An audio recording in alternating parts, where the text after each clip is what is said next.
What is going on, everybody? It is your boy Baddog back with another New York Giants video. Been a while since I've done a Giants video. Desperately need a shave. And, of course, we'll be live in about an hour and a half or so on the Entertaining Talking Sports channel as Talking Giants makes its return tonight. Obviously, training camp has been underway for a few days now. Started back on Tuesday. And definitely looking forward to the New York Giants season. A lot of Giants fans are very encouraged by what we did in the offseason. Expect the Giants to have a much better season. Schedule is a little bit easier. And obviously, we spent a lot of money on free agency, so Giants fans expecting bigger things from the New York Giants, including myself.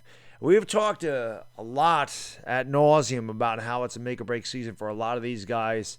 Dave Gettleman, Jason Garrett, Daniel Jones, Saquon Barkley, but definitely Daniel Jones.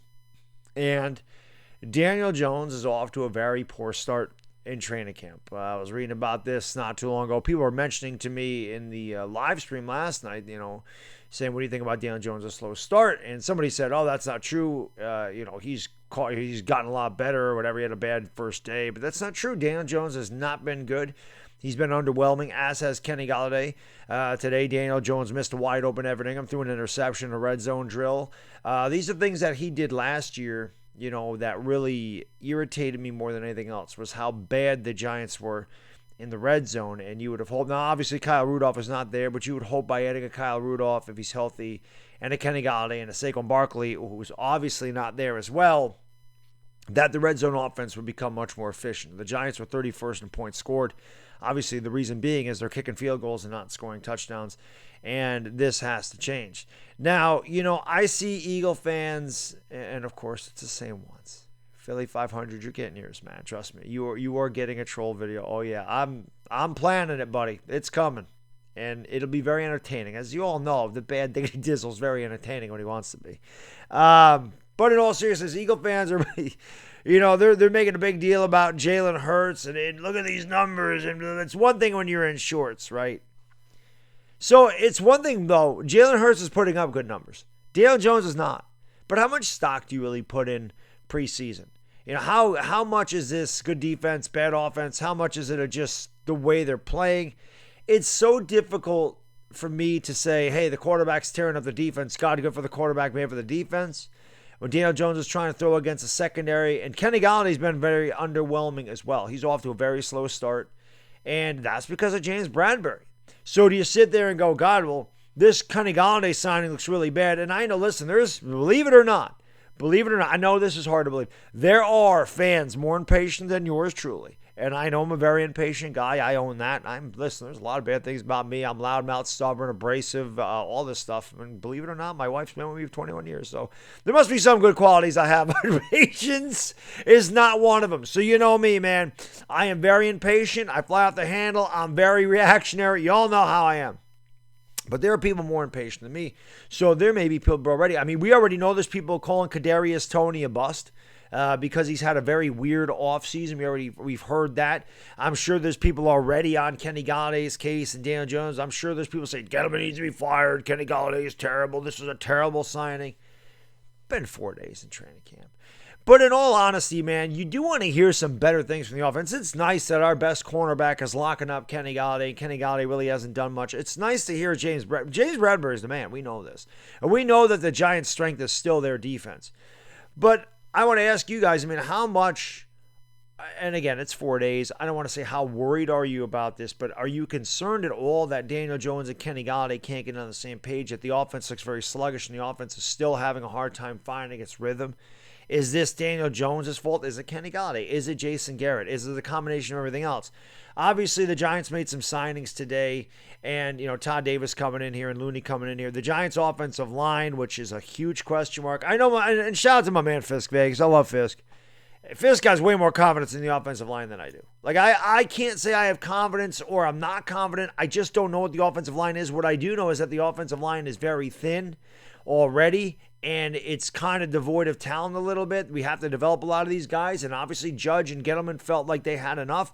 But when Parrott's going out and Lemieux's going out, and now you're signing guys off the scrap heap already, I'm sorry. I'm a little bit concerned about that because no matter how good or bad Daniel Jones is, a lot of it's going to rest on the offensive line. And if that's no good, the offense isn't going to be good either. So there's a lot of questions going into it. And again, Daniel Jones, I'm not going to say I'm worried about it or I'm concerned, but I would like to hear some positive things about Daniel Jones playing well. Again, if Daniel Jones is 15 for 17 for 2 touchdowns like Jalen Hurts was one day and it's all over Instagram about, oh, Jalen Hurts is tearing it up, but I'm not going to do that. If Daniel Jones goes 16 for 16 with 3 touchdowns, I'm not going to come on and go, oh, Danny, it's training camp. But you do want to hear good things out of your quarterback and not negative things, especially when there is no pass rush, there is no contact, and you want to hear your quarterback is doing good things, especially when he's in his 3rd year. And again, Daniel Jones, the barometer on Daniel Jones between Giants fans is some guys love him, some guys hate him, some guys think he's the man, some guys think he's terrible. So it's all over the place as far as what fans think about Daniel Jones. But again, my question to you is this concerning to you that he hasn't found his rhythm, that he and Golladay have not found a chemistry, they have not found anything? And again, it's 4 days. I don't know how much stock you want to put in it, but me personally, I would like to hear some good things about Daniel Jones in training camp. I don't like to hear that he's struggling and he's throwing interceptions in the red zone and that Kenny Golladay is having a hard time and Kadarius Toney's having a hard time. Like, it is a little concerning. I mean, I can't deny that. The biggest question about the New York Giants is their offense. And did they do enough on the offensive line? Is Kenny Golladay really, did they overpay him? Is Kadarius Toney the correct pick? Is Saquon Barkley healthy? There's still a lot of questions about the offense. Defensively, they're talking about, like I said, James Bradbury's been locking up Kenny Golladay. Good sign for him. The early returns on Adoree Jackson, as far as what I read, and again, I'm not at training camp, but as far as what I read about Adoree Jackson, they say the returns are fantastic. That this looks like it was a very good signing. He's been playing very well. But again, the question is not defense with the New York Giants in 2021. It is offense. And me personally, I would like to hear some positive things from the offense, but it doesn't seem like that's happening. We don't know the status of Saquon Barkley. Is he going to be there for week 1? Is he going to be out for week 1? Is he going to come back week 2? Is he going to come back week 5? There's still a lot of questions. We all know that he couldn't have that surgery till around November because the swelling had to go down, and usually it takes a year to recover from a torn ACL. I know Saquon Barkley is a different species. The guy's an absolute animal. He's a stud, let's face it. I mean, there's not many human beings built like that guy in the world, but it's a tendon. It's not a muscle. So tendons can only do what they can do, and he is still human, believe it or not. So even if he did play week 1, how effective is he going to be? How much are you going to see him on the field? And if he's not there, the New York Giants are going to have to find other ways to do it. You're going to rely on Devontae Booker? Is that what you're going to rely on? Obviously, they're bringing back Alfred Morris. You can rely on him. I mean, we were able to do it with Gallman and Morris last year. And, Devontae Freeman. I mean, they were able to do a little bit of good things running the football. But I'm getting off topic, so sorry about that. Again, I just want to know your thoughts, guys. How concerned are you about Daniel Jones? That really the first week in training camp, he's been pretty bad, and that Kenny Golladay really hasn't shown anything. It's a weekend. Is it a big deal? Is it not a big deal? You know me. Sometimes I overreact. All the time I overreact. But let me know what you think in the comments section, guys. What do you think the Giants got to do to turn this around? Are they going to be okay? Is it going to improve? Is this what it's going to be? Let me know what you think in the comments section. You've made it this far. I really do appreciate it. Please like, please subscribe, share the video. Come by on the Entertainer Talking Sports channel tonight. We'll be talking Giants. We'll be talking about this and a whole lot more, as well as taking the questions. If I don't see you tonight, hopefully I'm back for the Yankee game tomorrow. Yankees are winning 3-2 right now, so hopefully they can hold off and come out tomorrow and get a sweep. That'd be nice. Anyway, I'm out of here. It's Bad Dizzle. I'm gone. Peace.